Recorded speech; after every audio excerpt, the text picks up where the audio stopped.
O vinho, ele tem uma complexidade de possibilidade de harmonização que é riquíssima, não apenas na bebida, mas de cultura. Você está falando de Chile, Argentina, Uruguai, França, Portugal, Espanha, Itália, Alemanha, África do Sul, Austrália. Então, quantas culturas, quantas gerações, quantos tipos de comidas não harmonizam bem com esses vinhos?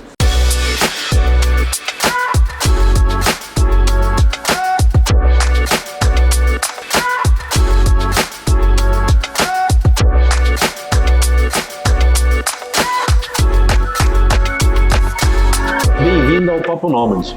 Aqui cada conversa é uma viagem. Aqui é um espaço livre de julgamentos. A gente traz sempre histórias reais para servir como bússola para quem busca mais liberdade, mais movimento e mais sentido na vida.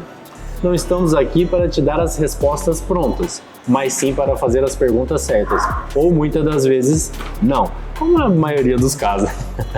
Porque liberdade não está no destino, mas sim na coragem de se mover. E falar em movimento, destino, coragem, hoje a gente vai conversar com o Fábio Gregório. Sommelier, empresário, currículo é extenso, né? Exato. Fábio, primeiramente, obrigado por você ter aceitado o convite da gente conversar. Ô Guilherme, para mim que é uma honra estar aqui hoje, podendo dividir com você. A gente que já tem uma história junto aí, já fizemos bastante trabalhos. E uma alegria hoje, Papo Nômade, a gente poder contar um pouquinho da nossa história para o seu público também.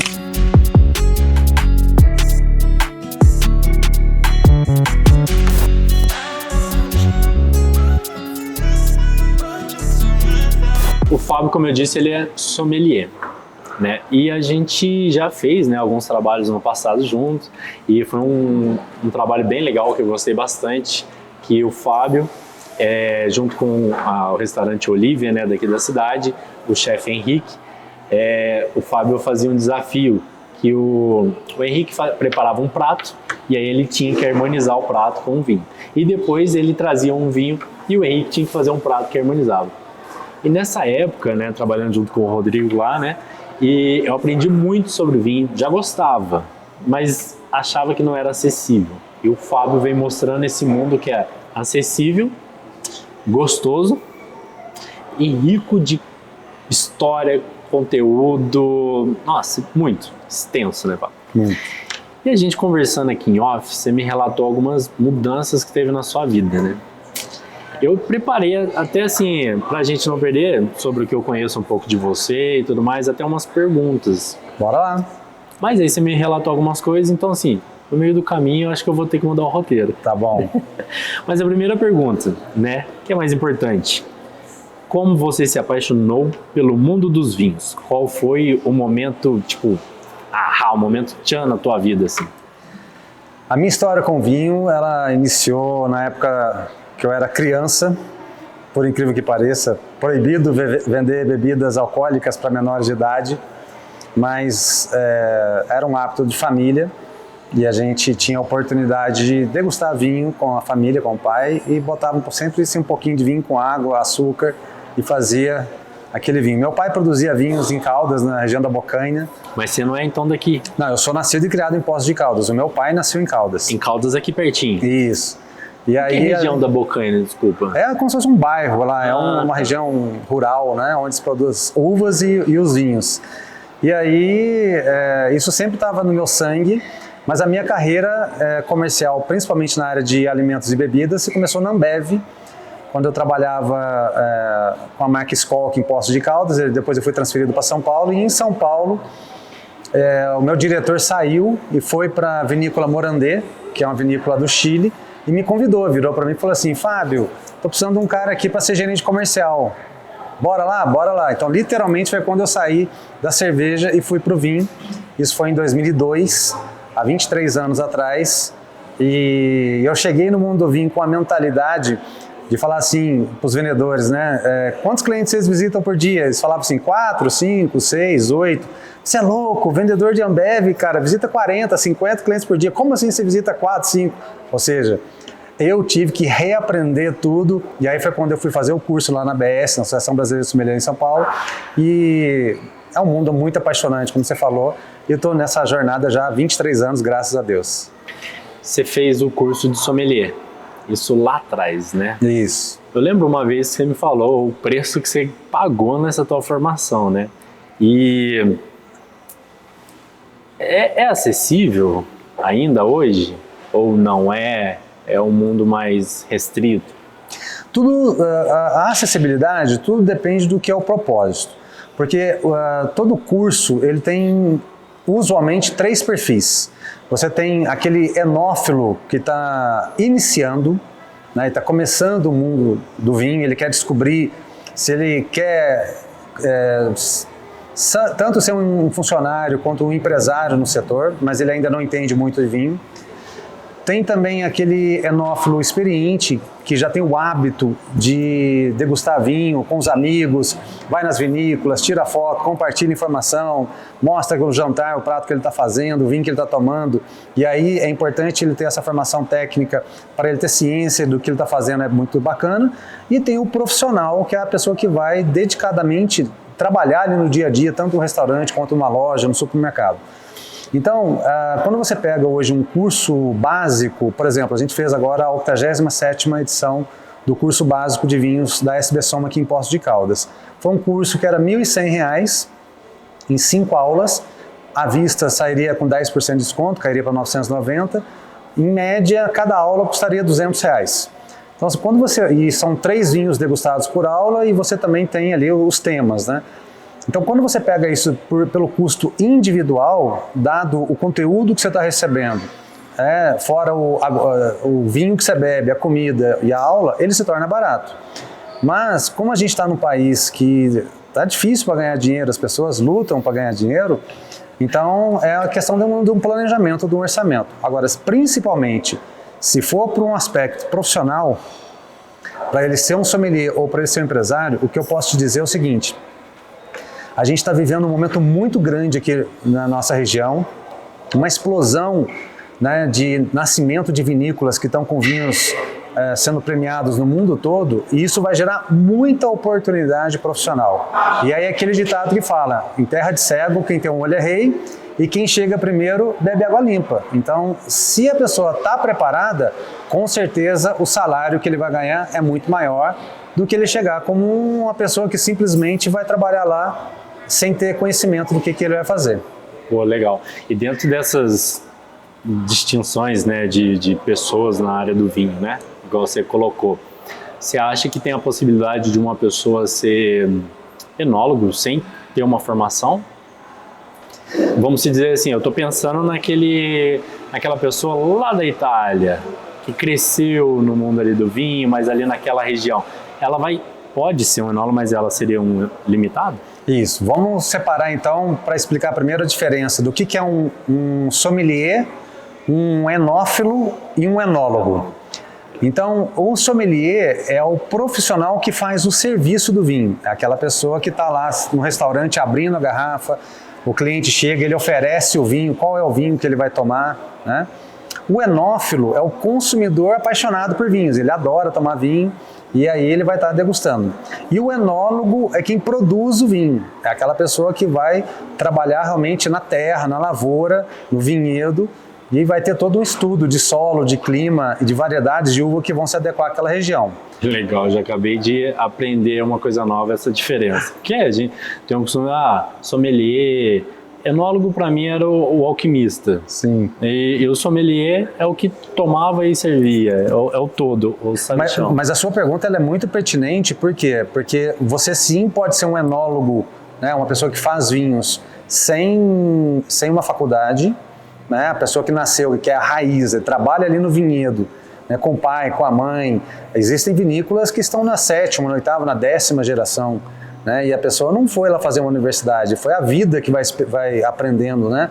Um pai ensina para o filho e assim passa. O mundo do café. Exatamente. O mundo do agro. E também tem os cursos profissionalizantes de enologia, universitários, e também tem até pós-graduação para a formação. Às vezes uma pessoa que nunca teve uma experiência, nunca trabalhou no setor, faz esse curso e depois ele pode ser um enólogo profissional contratado por essas vinícolas que estão iniciando os investimentos aqui na nossa região, por exemplo.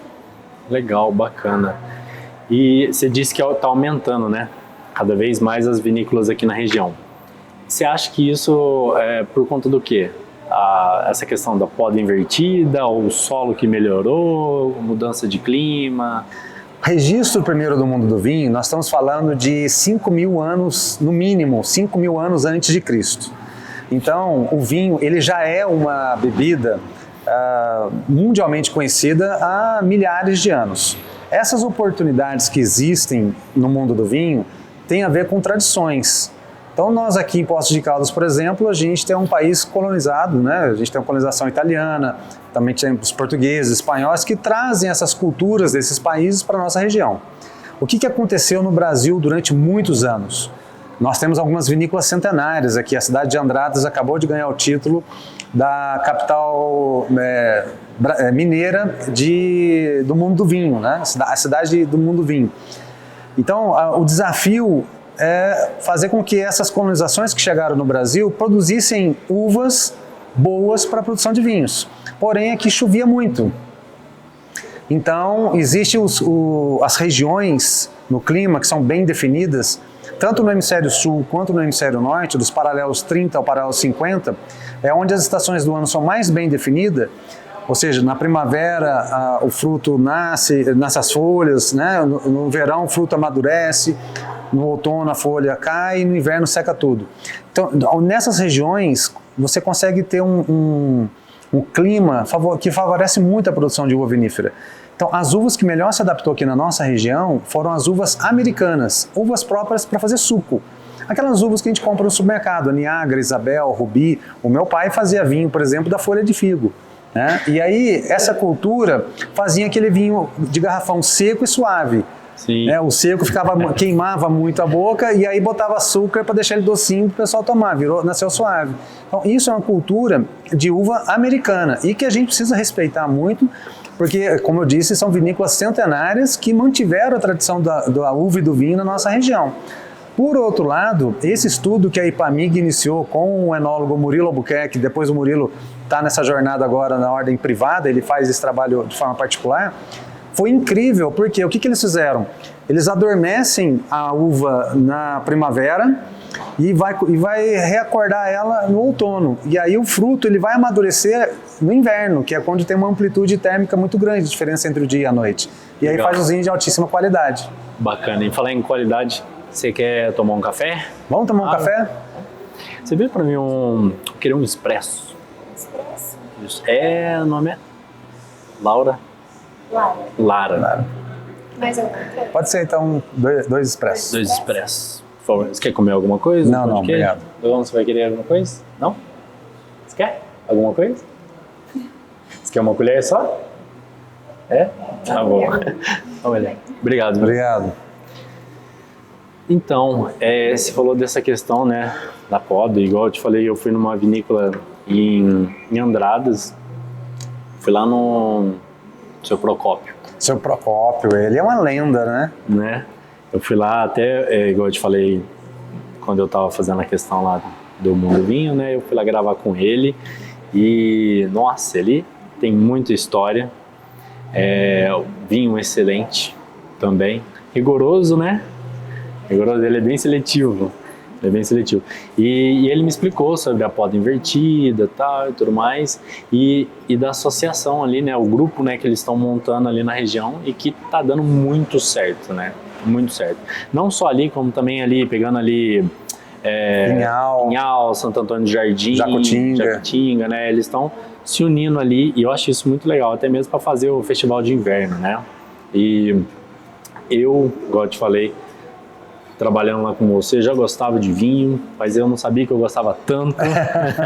E aí, na hora que eu vi, eu me apaixonei mesmo. Vou te falar que lá em casa entra mais vinho do que cerveja. Oba! Se chegar lá agora, por exemplo, já tem 2 garrafas lá, mas não tem uma garrafa de cerveja. Ah, que legal. Não tá lá esperando. E porque assim, o comparativo ficou mais acessível. Não sei se é porque as vinícolas brasileiras começaram a produzir mais, não sei o que aconteceu com a exportação e importação de produto, que a gente hoje consegue consumir vinhos de Portugal, Chile, Argentina, com preço bem mais acessível. Tem assim os vinhos, lógico, em destaque, né? Quanto mais caro, melhor. Mas eu lembro uma vez que você falou que um vinho bom é aquele que agrada o teu paladar. né? Por mais que você faz curso, tem aqueles vinhos muito bons, né? Mas tem aquele vinho que se encaixa muito bem naquilo que te agrada, né? Teu pensamento ainda é esse, de que o vinho bom é aquele que você gosta, que te agrada? Eu vou dividir a resposta em 3 etapas. A primeira parte da resposta, sim, porque cada ser humano reage de uma forma. Um homem degusta de uma forma diferente de uma mulher. Um jovem maior que 18 anos degusta de uma forma diferente de um idoso de 80, 90 anos.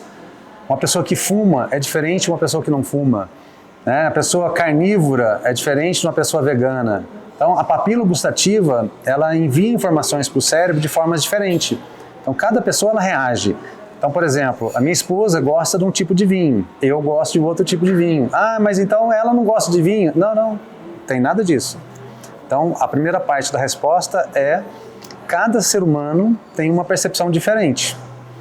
A segunda parte da resposta é que por isso que é importante a formação, por isso que é importante os cursos, os treinamentos, porque o que se diz que é um vinho bom? O vinho bom é o vinho equilibrado. É um vinho que ele não tem aquele desequilíbrio que ocorreu por intercorrência de algum fator.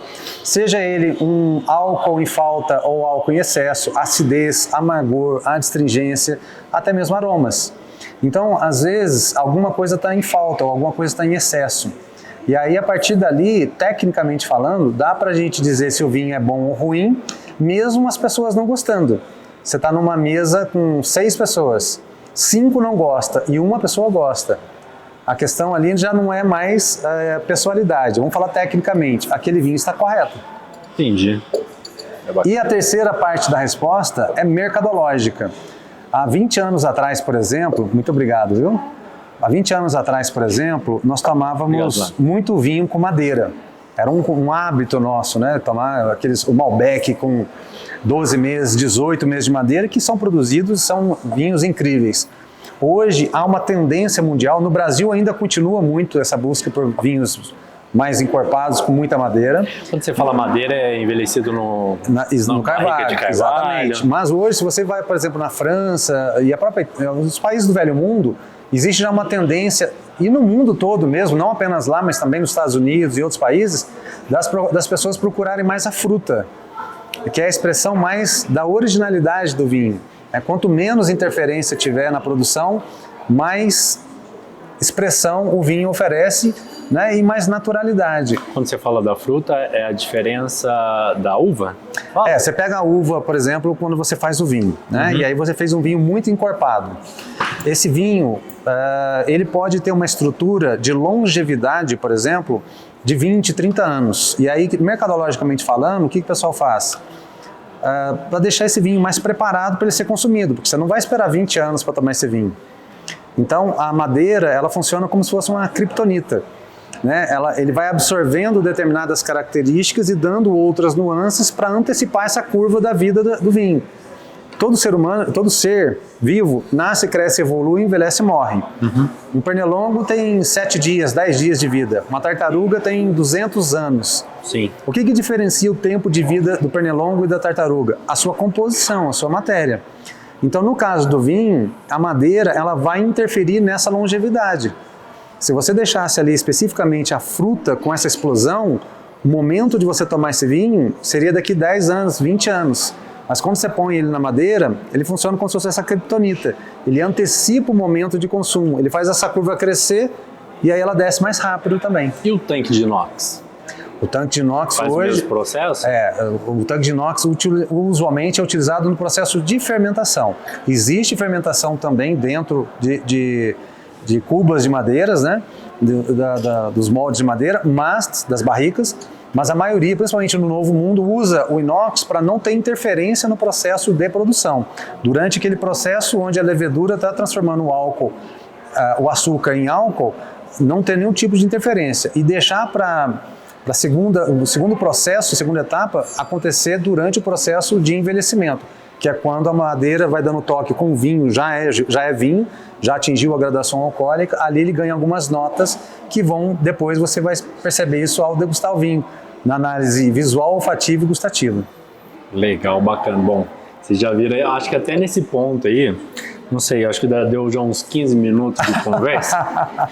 Acho que já ganhou o podcast aí só de informação que vocês já tiveram aqui. Basicamente um curso básico. Vocês acabaram de ganhar.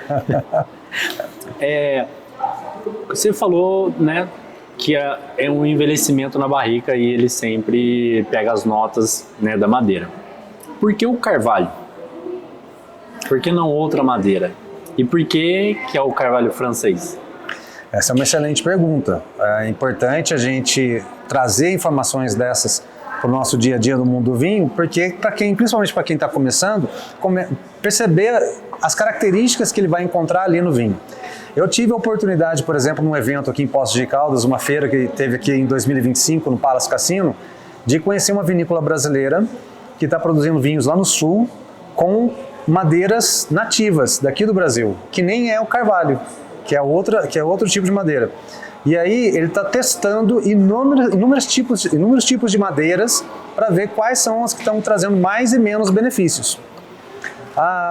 Vamos falar primeiro do carvalho, depois a gente vai falar do francês ou americano. A madeira do carvalho, ela tem um comportamento junto ao vinho durante esse processo de envelhecimento, que ele tem ali uma micro-oxigenação que ela vai fazendo com que o vinho naturalmente, ele tem todo um processo de proteção, porque o vinho, como é que ele envelhece? Em contato com o oxigênio. Sim. O oxigênio oxida o vinho. E aonde ele chega? Ele vira vinagre. Né? Você vai usar depois lá no máximo para você temperar uma carne na panela. Mas enquanto jovem, ele está com a acidez lá em cima, o amargor lá embaixo. E aí o que acontece? Na medida em que vai passando o tempo, essa acidez ela vai diminuindo e o amargor vai surgindo. Exatamente. Num gráfico XY aqui, o álcool, vamos supor que ele nasceu com 13 graus, ele continua com 13 graus. Lembra que eu disse que um vinho bom é aquele vinho que você gosta, mas tem 3 etapas da resposta? A primeira está correta. Sim, eu mantenho essa minha opinião sobre o vinho que o melhor vinho do mundo é aquele que você gosta. Porque se você não gosta, como é que é o melhor vinho? E eu disse que a segunda etapa, tecnicamente falando, é o equilíbrio. Então, eu preciso do equilíbrio do álcool, da acidez, do aroma, do amargor e da astringência, para que essas informações vão tudo junto para o meu cérebro. Então, quando o vinho ele nasceu, ele está com acidez muito lá em cima. Se você já toma aquele vinho naquela hora, está pegando aqui na minha boca. A madeira ela ajuda a ter essa absorção. O carvalho ele vai fazendo essa transformação gradualmente, não tem um impacto direto junto ao mundo do vinho, junto ao produto do vinho. E aí qual é a diferença do carvalho francês com o carvalho americano? É o tempo que vai ter essa evolução e as notas que cada carvalho vai passar no processo de degustação. Um dos equilíbrios são os aromas. Então enquanto uma madeira vai te dar uma nota mais láctea, né, pega uma manteiga, um chocolate e tal, o outro vai te dar um couro, vai te dar outras notas. E isso aí, na hora que você trazer para o nariz, a pessoa pode agradar ou não. Como que isso é importante na produção do vinho? Nessa questão de longevidade. Uma pode desgastar o vinho e fazer o vinho ter uma queda muito rápida. A outra pode dar uma certa longevidade ainda para ele. Então tudo depende do que o enólogo quer propor para o mercado. Quando que esse vinho vai ser o melhor momento para ele degustar? E aí é onde ele vai falar, não, esse aqui vai ficar 6 meses na madeira, esse aqui vai ficar 12 meses na madeira. E aí ele vai estudar isso para achar o melhor tempo para encontrar o melhor equilíbrio para esse vinho. Daí a importância do teste que é feito com as madeiras, e o carvalho foi a madeira que melhor se adaptou no processo de envelhecimento. Mas já estão sendo feitos com outras madeiras também, principalmente aqui no Brasil, já que aqui é um país que não falta madeira nesse país, né? Porque o sommelier também tem que fazer esse cálculo para quando for para a gôndola, o tempo também que ele vai ficar disponível no mercado, imaginando qual é o tempo, se a pessoa vai comprar e já vai tomar, se a pessoa vai comprar e vai guardar, né, para o vinho atingir o pico dele máximo na hora da venda. Né? Olha que interessante você falar sobre isso. Usualmente, a gente encontra vinhos brancos, nós estamos em 2025, vinhos brancos 2023, 2022 tal, para ser consumido já rápido, porque ele nasce, cresce, evolui, envelhece e morre muito rápido do que em relação ao tinto. A minha filha nasceu em 2012 e eu tenho na minha casa 2 garrafas safra 2012 que eu quero tomar com ela quando ela fizer 18 anos.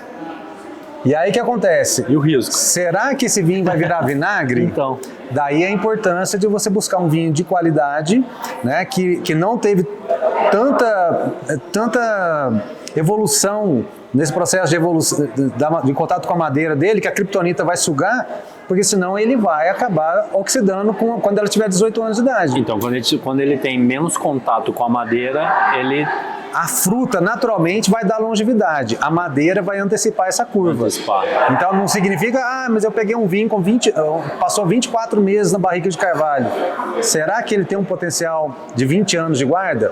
Aí que vem a estrutura que compôs o vinho. Quanto de tanino, quanto de acidez, quanto de aromas, todas as características do vinho versus o tempo que ele passou na madeira. Entendi. Pô, bacana isso daí, bem interessante. E você como um sommelier, né? Quais os desafios que você enfrenta ou que você acha que tem no momento que a gente vive atual? E se tem também algum mito ou lenda, né, ou desafio que você gostaria de desmistificar? Muito legal, obrigado, Guilherme, porque realmente esse é um tema muito legal. Primeiro, a gente está falando de bebida alcoólica. E eu sempre falo, né, se você for beber, não dirija, e toda vez que você vai tomar um vinho, beba muita água, porque quanto mais o teu corpo está hidratado, mais rápido você elimina o álcool e você permanece as características saudáveis do vinho. Resveratrol, os polifenóis, que são anticoagulantes, antioxidantes, né, que isso traz benefício. A própria OMS, ela recomenda uma taça de vinho ao dia das pessoas, de 100 a 150 ml, né? Porque não adianta comprar uma taça de 3 litros e falar, não. 100 a 150 ml ali de vinho por dia. O que a galera tá fazendo, que é aquela taça adaptada que você põe na boca da garrafa. Exatamente, né? Quando toma uma taça, você toma a garrafa inteira, né? Uma taça, tem que ter, vira a garrafa. A gente como profissional, a gente tem que ter responsabilidade, porque a gente está falando de uma bebida alcoólica, né? Quantas pessoas não são dependentes, alcoólatras, né? Sim. E outra coisa, o vinho, menos é mais. Né? Eu fui da cerveja, né? Adorava ir pra praia e fazer aqueles castelinhos de latinha, né?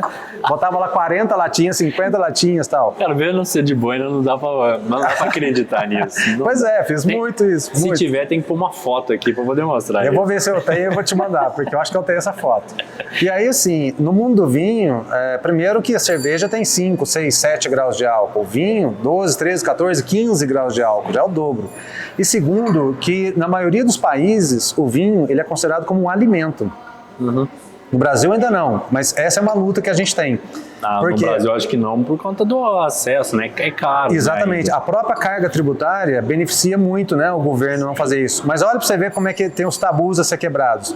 No estado de Minas, a cachaça, por ser um produto típico regional nosso aqui, a nossa identidade, ela é taxada como alimento. Ah, é? E o vinho não. Não sabia disso, não. E olha para você ver o impacto disso, né? Se você tomar uma dosinha só de cachaça de 40 graus de álcool, tem muito mais álcool do que quase uma garrafa inteira. Sim. Então, essa é a responsabilidade que a gente tem que ter. Qual é o cuidado que a gente está falando de bebida alcoólica? Segunda coisa que é importante, nós estamos falando das gerações, né? Hoje, quem está chegando na maioridade agora é a geração Z, que nasceu ali em 2020, 2021, 2022, que é uma galera fitness, uma galera que está com franguinho, uma salada, que está marombado, que está todo dia bonitinho e, se possível, nem quer beber álcool, né? O vinho é uma ótima bebida. Por quê? Porque é um alimento, né? Isso não tem que ficar bebendo para encher a cara, para ficar... Não, ele é super saudável e a história mostra isso. E aí agora, para finalizar, para quem gosta de comer, porque isso está na base da pirâmide de Maslow, as necessidades fisiológicas, todo mundo gosta de comer. E aí eu vou puxar a sardinha para o vinho. A melhor bebida para harmonizar com comida se chama vinho. Cara, eu assim, não vou discutir, porque eu concordo. Tem um monte de gente que vai falar que é cerveja, que é uísque, que é vodka, e tá tudo certo. A gente ainda mais as cervejas agora que... As cervejas artesanais que estão cada vez melhores, né? Eu adoro tomar cerveja artesanal, amo. Aqui em Poços de Caldas, a gente tem um celeiro, mas vou puxar a sardinha porque eu sou do Eno Experiências, né? Então, o vinho, ele tem uma complexidade de possibilidade de harmonização que é riquíssima, não apenas na bebida, mas de cultura. Você está falando de Chile, Argentina, Uruguai, França, Portugal, Espanha, Itália, Alemanha, África do Sul, Austrália. Então, quantas culturas, quantas gerações, quantos tipos de comidas não harmonizam bem com esses vinhos? Então, o grande desafio nosso lembre-se sempre, estamos falando de uma bebida alcoólica Segundo, sim, temos que pensar na saúde e cuidar da nossa geração Z que está chegando com responsabilidade e, principalmente, é um legado que já existe há quase 7.000 anos, aí no mínimo, de registros, e a gente vai passar aqui 100 anos e vai continuar tendo 7.000 anos tranquilamente. Fábio, já tô assim, tô aqui me enchendo, me alimentando dessas informações, assim, que é um mundo que eu sou apaixonado e tô, assim, maravilhado e feliz, né, dessa conversa. Como sempre, é muito bom conversar com você, tem conteúdo, eu amo aprender e tô aprendendo mais e mais aqui. Fábio, teve um momento, né, você teve restaurante na Trilha do Vinho, era um restaurante muito bacana, ambiente, assim, eu gostava pra caramba lá. E você fazia cursos, degustações às cegas. Pô, que experiência top foi fazer uma degustação às cegas. Eu curti demais. Mas você foi de uma associação aqui. Você fundou uma associação aqui em Poços? Sim. Você era o presidente. Exato. Era você o presidente e o Gustavo, que era o vice? No primeiro momento foi o Ricardo Mucciarone, o vice. Ricardo Mucciarone. Nós fundamos aqui a ABS, né, que é a Associação Brasileira de Sommelier, uma subseção da ABS em São Paulo. Isso aconteceu em 2014. Da subseção de São Paulo ou de Minas? São Paulo. De BH? São Paulo. Tinha a ABS em Belo Horizonte, mas naquela época ela estava um pouco adormecida. E aí, como eu vim de São Paulo para cá, eu conversei com o Mário Teles e com o Arthur Azevedo, que na época era o presidente e o vice-presidente da ABS em São Paulo, e a gente trouxe a ABS para Poços de Caldas vinculado com a cidade de São Paulo. E hoje a ABS ela retomou, mas não mais como a ABS Poços de Caldas, e sim como a ABS da Mantiqueira, né, que ela tem duas sedes, ela tem a sede Poços de Caldas e Espírito Santo do Pinhal, e eu hoje estou à frente da SBSOM, que é de Campinas. A SBSOM é a Sociedade Brasileira de Sommelier, que é esse curso básico que a gente tem. Mas eu sou muito amigo do pessoal da ABS. A maioria dos professores e dos sommeliers que se formaram, que eu conheço, todos foram a ABS, e é uma grande escola. Eu não tenho dúvida que isso é uma jornada muito longeva e que a gente vai estar sempre à disposição para a gente poder oferecer cursos dessas entidades. O grande desafio sempre é como trazer um assunto que aparentemente é muito técnico para uma linguagem mais simples de entrada. E é por isso que a gente trouxe a ABS naquela época. E naquela época você trouxe a ABS, certo? É vinculado a partir de São Paulo. Sim. Estamos em Minas. Sim. Quando você começou a promover ela aqui em Poços, rolou um ciúminho, tal, não sei o quê, que acabou chegando ao fechamento? Qual o motivo? É porque tem estatuto e tem regimento interno, né? E aí o próprio estatuto ele prevê que eu poderia ficar por 2 mandatos de 2 anos. E aí, quando terminou os 2 ciclos, meus 2 anos, o Ricardo Mucciarone, que era meu vice no início, já na segunda gestão, ele saiu e entrou o Leandro da Seguso. E ele foi... Leandro, não Gustavo. Aí ele foi o meu vice-presidente durante um período. Só que daí, na terceiro mandato, eu não poderia mais continuar como presidente. Sim. E eu estive sempre à frente do movimento. Eu comprei as taças, eu arrumei o espaço, eu mandei fazer as mesas. Aqui na região, você vem empurrando, igual um trator, exatamente. Né? Aí eu fui abrir, eu fechei a parceria lá na Ampliat com, na época, o Agnaldo Viana era o proprietário, ele faleceu no Covid, e a gente começou fazendo lá esse trabalho. E aí o que aconteceu? Quando acabou o meu período para ser presidente, eu estava como presidente de fato, mas não como presidente de direito. Eu não podia mais continuar como presidente. Tinha que ter uma nova diretoria, tinha que ter um novo grupo para tocar. Eu poderia ser vice, eu poderia ser tal, mas ninguém quis, porque dá muito trabalho. E aí tem que amar. Exatamente, tem que ter uma paixão. E assim, eram diretores incríveis, todos muito meus amigos, até hoje, estão sempre comigo nessa jornada, fazendo esse trabalho, acontecendo. Mas culminou com a não continuidade por causa disso. Então foi mais por conta dessa questão do mandato em si e tal.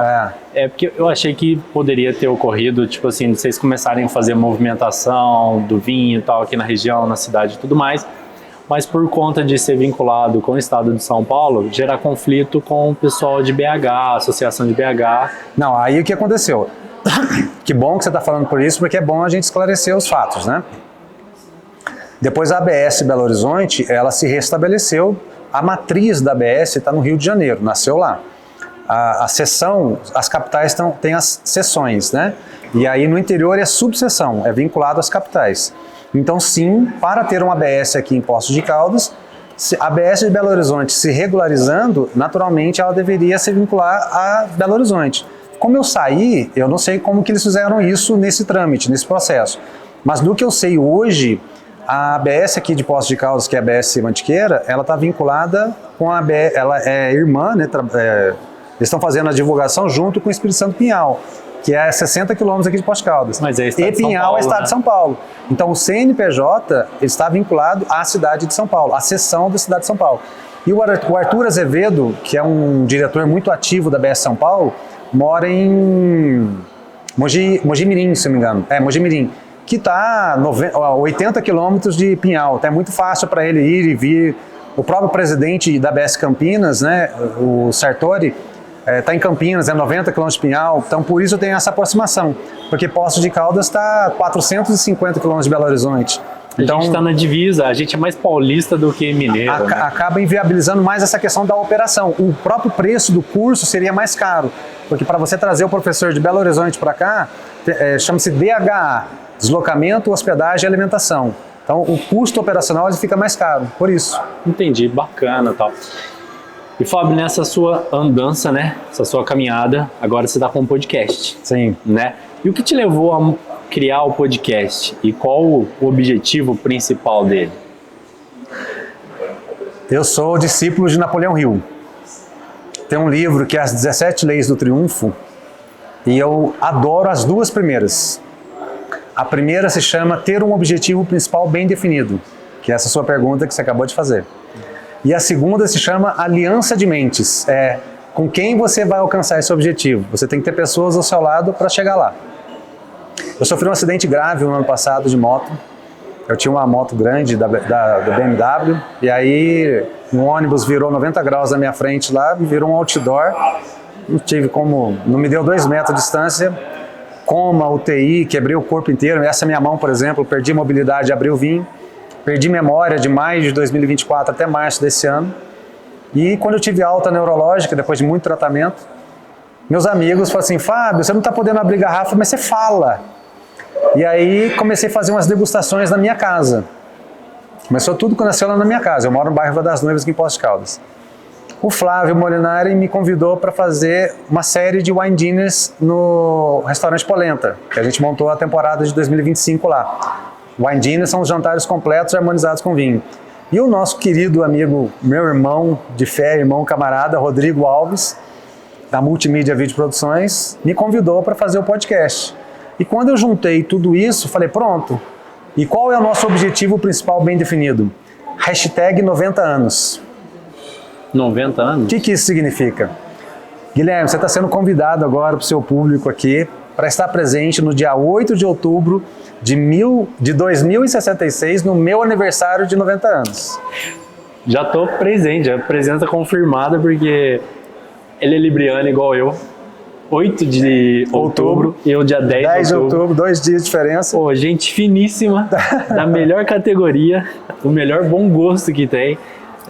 Tá confirmado. E aí é 90 anos. Exatamente. E o ano que vem eu vou fazer 50. Então a pergunta é, eu já sei o que eu vivi nos meus primeiros 50 anos. E nos meus próximos 40 anos, o que eu vou fazer? Então quando eu estiver lá nos meus 90 anos, eu vou estar com na minha mão esquerda aqui uma bengalinha, na mão direita uma taça de vinho e vou falar assim, ó, ô Guilherme, sente o cheiro desse vinho, Guilherme. E eu vou ser o cara mais feliz dessa vida. Nós vai ter que... Você falou que você é descendente, né, de Napoleão Hill. Eu não me recordo de que continente ele é. Sim. E de que país. Você é descendente de italiano? A minha ascendência é italiana e principalmente siciliana. A minha tem uma parte portuguesa. Ah, que legal. É Sousa, né? Eu amo Portugal. Estive lá agora um mês atrás. Eu vi a sua viagem, acompanhei os stories e tal. Rolou uma inveja branca da cor desse guardanapo. O Rodrigo também só postando fotos e vídeos, vocês na vinícola, tomando vinho de manhã, de tarde, de noite. Falei, olha que sonho. E eu fiquei muito feliz também de ver isso, só mudando de assunto rapidinho, que isso que vocês fizeram agora foi uma ideia, um planejamento que a gente teve lá atrás. de todo o conhecimento que você tem, contatos que você tem, e a gente, quando começou aquelas degustações, a gente falou assim, vamos continuar com esse projeto até a gente conseguir ir para fora, visitar as vinícolas. Exato. E passou-se os anos e tudo mais, e hoje vocês começaram, né? E eu fiquei muito feliz, eu falei, cara, olha que legal, isso que eles estão fazendo agora é uma coisa que foi sonhado lá atrás. Eu fico feliz de estar vendo isso. Mas voltando, por que eu perguntei disso? Porque você falando desse teu aniversário aí de 90 anos, eu faço muito gosto e fico muito feliz de você ter me convidado e vou fazer questão de estar presente, mas eu acho que essa parte italiana, né, que lembra, lógico, não passou desapercebido, ainda mais você usando o sotaque, do padrinho, né? Só que o padrinho, ele tinha um anel da sociedade. Eu acho que nesse teu projeto, acho que precisa criar esse anel aí de 90 anos dessa sociedade aí, você disseminar esse legado. Você depois pode até multiplicar aí a ideia, a nossa logo ela veio disso.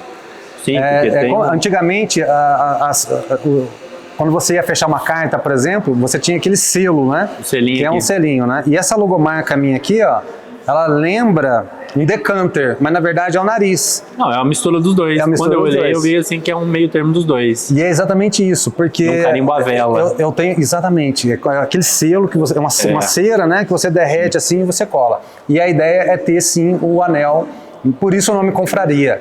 O confraria vem dos confrades, das confreiras e dos confrades, que o objetivo não é o vinho. União, né? Aquela O objetivo não é o vinho. sociedade. Eu falei um post esses dias sobre isso. A confraria nunca é o álcool, nunca é o vinho. É você ter pessoas com o propósito de estar junto. A gente está vivendo um mundo cada vez mais digital, com inteligência artificial, mas será que a gente está ficando mais no computador e mais distante dos amigos? Então, a confraria é isso. Eu quero estar com as pessoas do meu lado tomando vinho e olhar para os últimos 40 anos e falar, valeu a pena? Esse é o nosso objetivo principal. Pô, que legal, que bacana. E eu fico muito feliz de você ter me convidado. Nossa, faço muito gosto. Eu gosto muito de você e gosto bastante do Rodrigo aqui.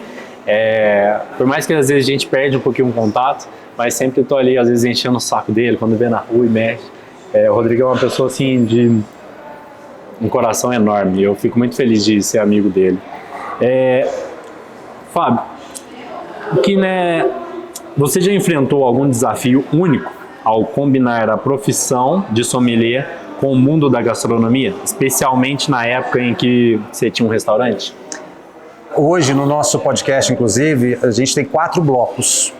O primeiro bloco a gente fala de vinho, o segundo bloco a gente fala de gastronomia, o terceiro bloco a gente fala de turismo e o quarto bloco a gente fala da economia da cidade. Por que isso? Tem um propósito. Porque quando você fala de gastronomia, você fala de vinho, mas você fala de cerveja, de uísque, de vodka, você fala de inúmeras outras bebidas. Mas o vinho, quando você fala de vinho, você tem Itália, Portugal, França, Espanha, Chile. Se você vai falar do Brasil, você tem do Sul, você tem no Vale de São Francisco, produz vinhos incríveis. Hoje tem vinho sendo produzido em Brasília. Então você percebe que assim, no estado de Goiás, então está crescendo essa cultura cada vez mais. Então tem um universo de opções e o consumidor do vinho, ele traz um ticket médio interessante, porque ele paga o preço da garrafa, que é caro hoje no Brasil. Né? Então ele quer um serviço adequado, por isso ele fortalece a gastronomia. O dono do restaurante que entende isso, o dono do hotel que faz um serviço também, ele quer se adequar. Então, quando você vai falar de gastronomia, você tem italiana, francesa, portuguesa, chilena, coreana. Você tem no Brasil, então, você tem baiana, do Rio de Janeiro, mineira. Então, olha o universo, é muito rico. A gastronomia fortalece o turismo. Porque o cara, quando ele vai tomar a decisão de falar para onde eu vou comer, para onde eu vou, o que eu vou comer, é a base de Maslow. Comida é se alimentar. Então, se você tem uma boa gastronomia, você fortalece o turismo. E o turismo é dinheiro que vem para a cidade, é aquele dinheiro que vem para Poços, mas esse cidadão, o que ele gasta do dinheiro público, de saúde, de educação, de remédio, é na cidade dele. Então, é importante os governantes entenderem que é bom investir no turista por causa disso, porque ele é um dinheiro que vem, o turista vai embora e o dinheiro dele fica na cidade. O turista ele não fica gastando dinheiro daqui, ele gasta o dinheiro da cidade dele. Então isso é uma vocação que Poços de Caldas já tem para a gente fortalecer muito. Então quando a gente está falando nesses 4 degraus, da sua pergunta é qual foi o desafio único de fazer a harmonização de vinho e gastronomia, é cultural. O grande desafio é fazer com que a cultura se adeque a esses princípios. Às vezes a pessoa vira e fala assim, eu quero fazer um pastel e comer vinho. Eu vendo coxinha, eu quero tomar vinho. Eu quero comer um McDonald's lá, um Big Mac e quero tomar vinho. Tá tudo certo. Agora, você está comprando, você come, você bebe o que você quiser. Agora, tecnicamente, tem conexão? Eu acho que tudo tem a ocasião certa e o momento certo. Tem bebidas certas para comidas certas. E tem alguns desafios, por exemplo, uma pessoa que quer uma salada, quer tomar um vinho branco. Combina? Perfeitamente. Aí a pessoa vai lá e me joga um vinagre em cima da salada. Adoro uma salada com vinagre, não é gostoso? Sim. Vai harmonizar com o vinho. Eu prefiro o limão ali, mas às vezes entende? E aí é onde entra essa questão das culturas. Quer ver um outro exemplo? Eu vou até sair do vinho um pouco. Atrapalha, né? A pessoa adora tomar um vinho caro, né? E o que é um vinho caro? É um vinho que está acima da média do preço que é vendido no Brasil. Sim. Beleza. Só que daí na hora que você vai ver o azeite, ele pega o azeite mais simples, mais barato que tem no supermercado. Aí eu falei, Fábio, não faz sentido o que ele está falando. Não faz mesmo. Né? Porque a papila dele não dá importância para o azeite assim como ele dá para o vinho. Então não é só vinho, é para tudo, é na vida, é como você se comporta. O equilíbrio, né? A harmonia. E aí, para finalizar minha resposta, eu falo assim, eu bebo café porque eu preciso e eu bebo vinho porque eu mereço. Na minha casa, todo o meu café é café em grão de altíssima qualidade. A gente está na melhor região produtora de café do mundo. Por que eu vou tomar café ruim? Eu quero café bom, eu quero queijo bom, eu quero um azeite bom. Merecimento, né? Sim, exatamente. Merece. Então, assim, tem que fazer sentido para você. Então, se a pessoa consegue entender que isso é importante, vale a pena. É uma combinação, né? A harmonia com tudo, né? Fazer esse sentido. E falar em harmonia, gente, quem não assistiu, vai aparecer um cardzinho aqui em cima de uma conversa que a gente teve com a Mara e a gente falou justamente sobre isso, sobre harmonia. Que faz muito sentido no que a gente conversou com a Mara, né, em relação ao que a gente está conversando com o Fábio, de fazer essa combinação, ter essa harmonia na vida, né, em tudo que vai fazer. E comida, bebida, como conduzir a vida, como organizar as coisas na nossa vida, tendo harmonia, a gente consegue ser mais feliz, né?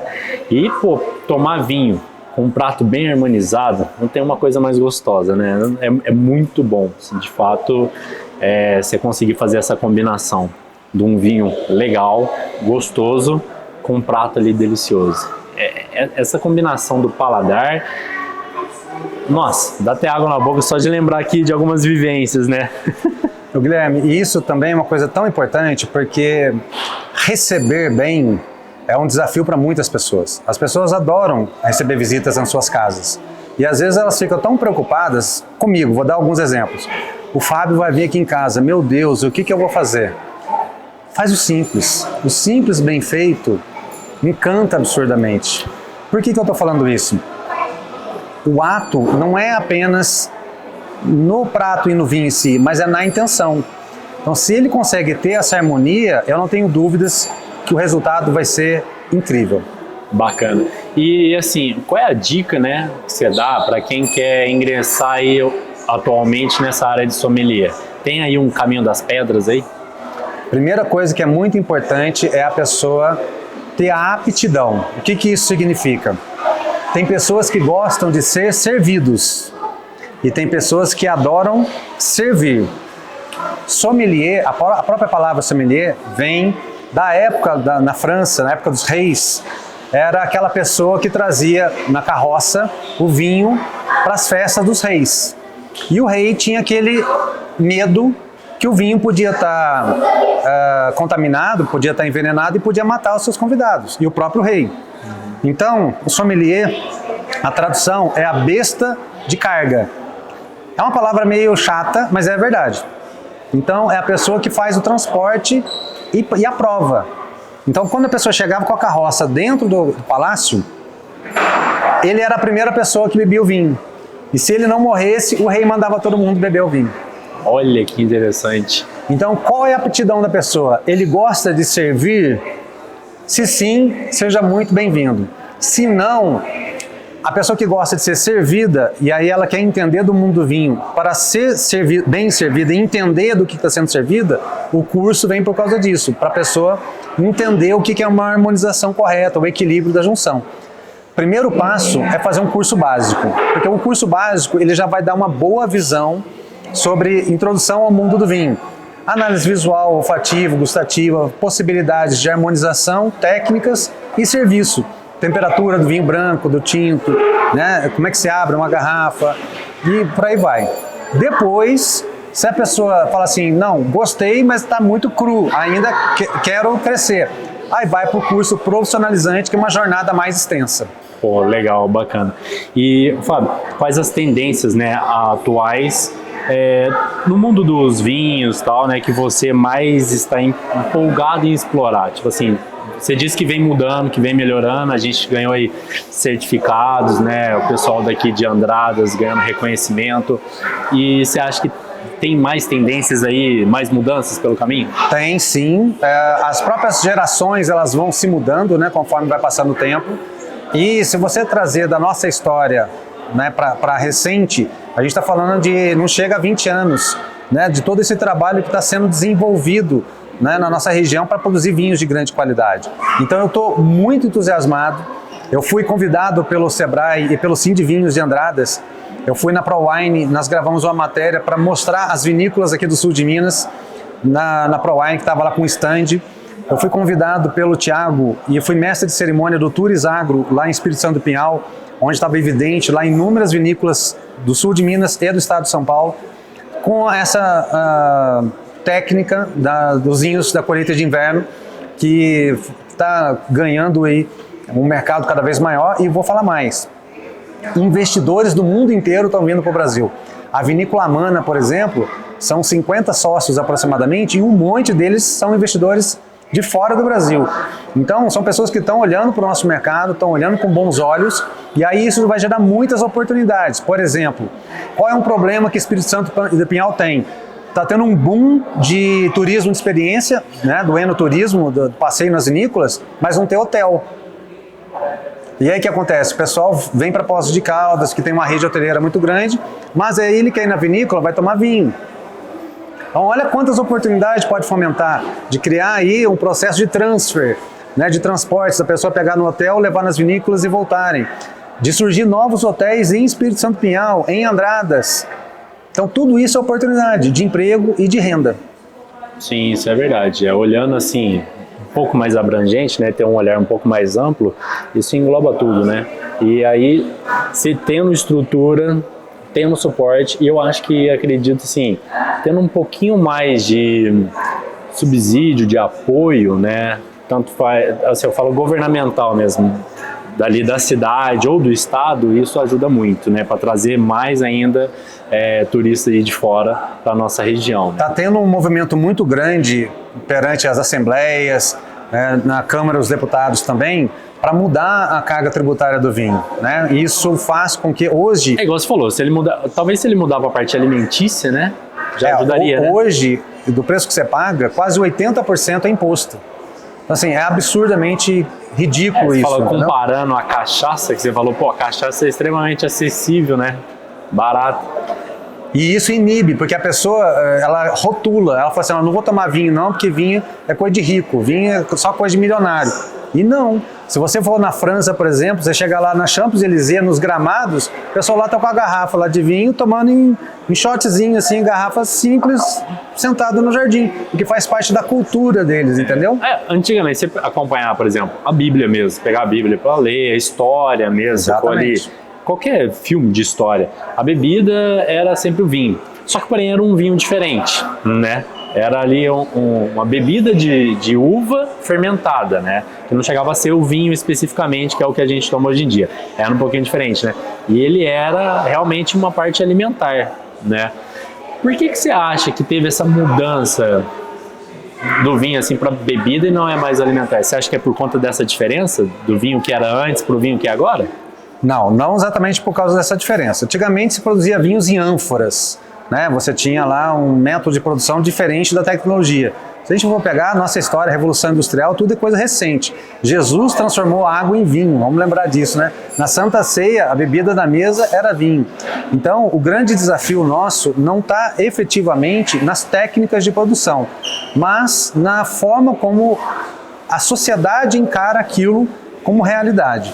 Se você vai para Portugal, para a Itália, né, para os países colonizadores, as pessoas falam assim para você: calma, amigo, calma. Eu estive lá na Sicília e numa cidadezinha, esqueci o nome dela agora, perto da Catânia, onde tem o vulcão do Etna, esqueci o nome da cidade, cidadezinha minúscula. E aí um senhorzinho virou para mim e falou assim: olha aquela oliveira ali, uma árvore, 650 anos, e você quer as coisas tudo para ontem?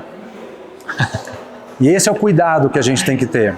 A gente não muda uma cultura do dia para a noite. A gente tem que entender que isso é uma caminhada. Não adianta a gente querer trazer 8 milhões... No meu podcast eu entrevistei o ex-prefeito Sérgio e o atual prefeito Paulo Ney. E tem um estudo que na temporada em Gramado, que é uma cidade de 40 mil habitantes, passa 8 milhões de habitantes, 8 milhões de turistas. Enquanto aqui em Poços de Caldas, 160, 170 mil habitantes, 4 vezes maior que Gramado, passa 1 milhão na temporada. 8 vezes menos. É 4 vezes maior do que Gramado e 8 vezes menor o turista. Então percebe o quanto que Gramado é uma referência pra gente? Não é para inferiorizar eles, é para servir como espelho pra gente. Agora, será que se a gente colocar 8 milhões de pessoas aqui em Poços de Caldas, a gente está preparado para atender todo mundo? Não. A gente tem hotel, tem restaurante, tem serviço adequado? Por isso que tem que ser um passo de cada vez. Não tem estrutura. O vinho é exatamente isso. O vinho não é quantidade, não é rápido, não é uma indústria. O vinho é qualidade, é a gente trazer essa cultura gradativamente, que vai ser benéfico para todo mundo. O menos é mais. E o vinho, ele tem uma ligação emocional para você, além do aspecto profissional? Tipo, tem alguma parte sentimental que te liga ao vinho, uma história que você gostaria de compartilhar? Toda vez que eu falo de vinho, não tem como não lembrar do meu pai. Eu me emociono até de falar, porque quantas e quantas vezes ele trazia vinho, garrafão para a gente tomar, e inúmeras vezes falou comigo. Quando ele viu, quando nasceu na Trilha do Vinho, hoje a marca Na Trilha do Vinho ela existe, não está mais comigo. É um circuito de feiras de vinhos que estão acontecendo nos shoppings Iguatemis, no estado de São Paulo, e eu já estou conversando com o proprietário da marca Na Trilha do Vinho para trazer esse evento dele para Poços de Caldas também. Mas o grande desafio foi que quando eu dei o pontapé inicial, eu dei os primeiros cursos de vinhos aqui em Poços de Caldas, meu pai estava presente. E ele sempre falou: filho, não abandone essa jornada. Você está continuando aquilo que eu comecei lá atrás e que vinha de história da família. Então é a continuidade, né? E isso é muito legal, porque quando você vê isso nas histórias, tem muita riqueza, muita cultura e muito amor envolvido. Realmente, assim, você poder estar trabalhando em um sonho, né? Alguma coisa que você gosta, já é prazeroso. Ainda mais compartilhar com alguém que você, nossa, tem um prazer, né? Tipo, da família, que ama. Acho que é uma experiência, assim, transcendental, né? E ó, a minha filha hoje tem 13 anos e ela participa dos eventos de vinhos.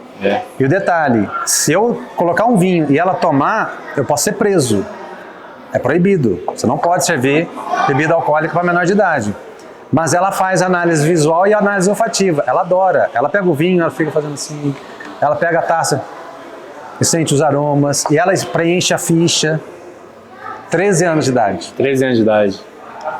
Ah, é que tem algumas coisas assim que eu acho que algumas regras existem só para as pessoas que não têm muita noção, né? E isso acaba podando as pessoas que têm noção, né? Podando essas experiências.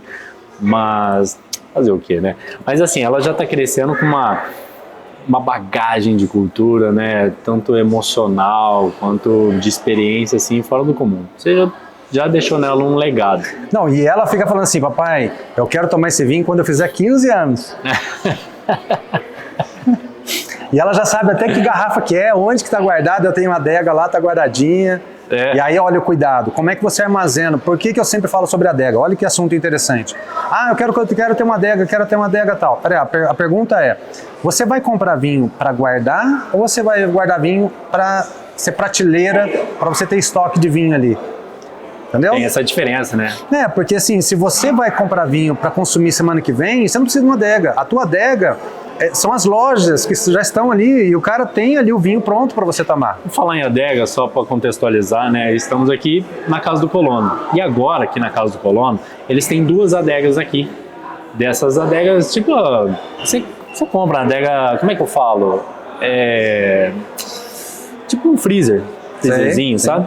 E aí tem a adega para o vinho branco e a adega para o vinho tinto. Olha que bacana. Né? Então aqui eles já estão servindo, que é justamente para ter a rotatividade alta, né? Então já começou a ter essa degustação de vinho aqui. E isso é muito importante. Sim, que não tinha antes. E você falando isso, realmente, você vai ter uma adega para um vinho mais de longa data, né? De guarda, né? Você não precisa necessariamente ter uma adega climatizada certinha? Você tem vários tipos de adegas, né? Hoje em dia você consegue chegar nos aplicativos de e-commerce aí, ou nas lojas presenciais também, e vai encontrar adegas de 12 garrafas, de 30 garrafas, de 40 garrafas, facilmente. Agora também tem essas adegas adaptadas, são construídas especificamente para um local específico, que Poços de Caldas tem um celeiro dessas empresas, né? Que produzem adegas personalizadas com projetos. Você tem uma escada lá e coloca lá debaixo dessa escada, fica um espaço cada vez mais lindo. E aí qual que é a diferença? É simples, tipo assim, vamos supor que você comprou uma adega dessa personalizada ou uma mesma industrial para 100 garrafas. Você tem que ter 100 garrafas para colocar lá dentro. Você vai colocar 100 garrafas lá dentro de vinhos que você vai beber na semana que vem, você não vai tomar 100 garrafas na semana que vem. Sim. Então, o custo desses vinhos de guarda eles são mais altos. Então, você vai ajustando que tipo de adega que você vai ter de acordo com o teu perfil. Então, você começa numa adega menor, uma adega de 30 garrafas, e gradativamente você vai crescendo. Se Deus quiser, em breve eu vou estar com uma de 1000. Que bacana. Bom, vocês já viram aí, continuar amigo do Fábio aí, para quando chegar nesse aniversário dele de 90 anos, a gente experimentar aquele vinho especial que ele vai abrir para o aniversário. Exatamente. Falar em vinho especial, tem algum vinho que você escolheria para tomar pro resto da vida? Eu vou chegar no vinho. Primeiro, quando as pessoas me perguntam assim, Fábio, para você qual é o melhor vinho do mundo? Eu vou descer. Primeiro eu vou falar de país. Para mim, o país que produzem num celeiro, no universo de vinhos que existem, os melhores vinhos é a Itália. Fábio, mas não é a França? A França está em páreo, é uma briga boa. Mas para mim, quando você fala da Sicília, Puglia, Vêneto, Piemonte, Toscana e passa por todo o país, assim como já são em outros países também, a qualidade do que é oferecido, a variedade é incrível. E puxando a sardinha, porque a minha ascendência é italiana, eu sou apaixonado pelos vinhos italianos. A região não é italiana. Para mim, uma região que faz uns vinhos incríveis é de Portugal. Se chama Douro, porque ali tem uma característica muito específica de solo, de clima, né? Que tem um solo muito argiloso, que dá um vinho muito estruturado. E quando você chega naquelas colinas, aquelas montanhas, assim, verdadeiros desfiladeiros, à margem do Rio Douro, você tem várias variedades de uvas que se adequam muito bem ali. Então essa riqueza de cultura, de estrutura e de vinhos de intensidade, para mim me encanta muito, pessoalmente. E eu tenho um carinho muito especial, que é pelo enólogo Carlos Lucas, da Quinta do Ribeiro Santo, da região do Dão de Portugal. Eu tenho uma história com ele muito legal, porque ele era sócio do meu patrão quando eu trabalhava em São Paulo, na Expand, e desenvolveu os vinhos da Rio Sol no Vale de São Francisco. Depois ele fez um projeto com as vinícolas dele de Portugal, e eu trabalhei em outras importadoras, trabalhei com os vinhos dele também. E agora, um mês atrás, eu e o Rodrigo e as esposas, a Janaína e a Jaqueline, nós estivemos lá e percorremos todas as vinícolas dele, tanto no Douro quanto no Dão. No Douro foi Quinta das Herédias e no Dão foi Quinta do Ribeiro Santo. Cara, que riqueza que é a gente conhecer a vinícola ali de perto e principalmente a forma como ele nos tratou, como ele nos acolheu. Ele foi jantar com a gente, ele almoçou com a gente 3 dias seguidos. Ele é um ótimo anfitrião, né? Só coisas de primeiríssima qualidade. Ele tem vinho do Porto, ele tem vinho branco, ele tem vinho que é produzido hoje em cimento, que é uma coisa antiga, tradicional, e está sendo resgatado. Ele é o cara que faz vinhos brancos da uva encruzado. Ele é um inovador de vinho brancos da região do Dão. Está usando muita uva encruzado. Agora, a Quinta do Ribeiro Santo, o ícone dele é incrível. Então, pro resto da vida, enquanto eu estiver vivo, você pode ter certeza absoluta. Vou falar de Carlos Lucas e Quinta do Ribeiro Santo, da região do Dão. O rei do Dão que faz vinhos incríveis. Olha, já fica aí a dica para vocês. E eu fiz uma degustação um tempo atrás, quando tinha o escavo aqui lá com o Bruno, e eu tomei um vinho da região do Dão e eu gostei muito. Só não tava aqui, você tava falando, tava tentando lembrar o nome do vinho, só que agora eu não lembro, mas eu lembro que o vinho era muito bom mesmo, de lá da região. Eu adorei.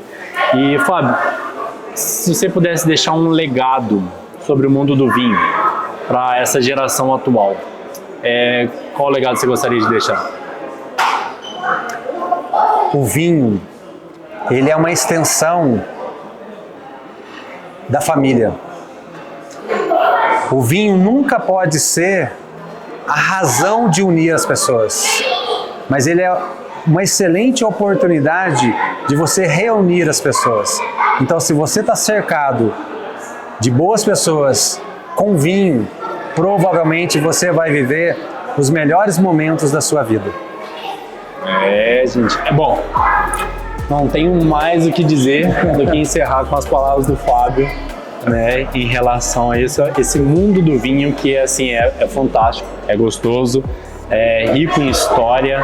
Eu sempre assim, eu sou encantado por essa temática que me agrada muito. E eu queria te agradecer imensamente por você ter aceitado o convite da gente vir conversar. Eu tenho assim, guardado aqui, ó, tá aqui, ó, parado na garganta, várias outras perguntas, mas nosso tempo aqui, né, a gente tem um limitezinho. E eu, assim, sou grato mesmo imensamente aí por você ter aceitado. Eu que agradeço, Guilherme, para você e também para o seu público que está ouvindo tudo que a gente está conversando e a sua equipe que está nos bastidores aqui fazendo o trabalho. Por quê? Porque para nós, como discípulos de Baco, é uma alegria enorme poder não apenas trabalhar com o que ama, mas de levar a verdade e transmitir amor em cima do que a gente faz. Pode contar comigo sempre e eu quero depois te convidar também para o nosso podcast. Demorou. Eu vou sim. Muito obrigado. E para você que ficou aí até esse momento, eu gostaria que você comentasse o que você acha desse mundo do vinho, se você acha que é acessível ou não, se você gosta ou se não gosta. Eu gostaria de saber a opinião de vocês aí. E se tiver também alguma pergunta para o Fábio, pode deixar aí nos comentários que eu mando para ele para poder responder, tá certo? Não se esqueça também de compartilhar, assista também os outros vídeos aí, outras conversas que a gente sempre traz aqui no podcast, tá certo? Dogão, agradecer aí a sua parceria, agradecer também ao pessoal aqui da Casa do Colono pela parceria de sempre. Muito obrigado para você que ficou até aqui e até o próximo Papo Nômade.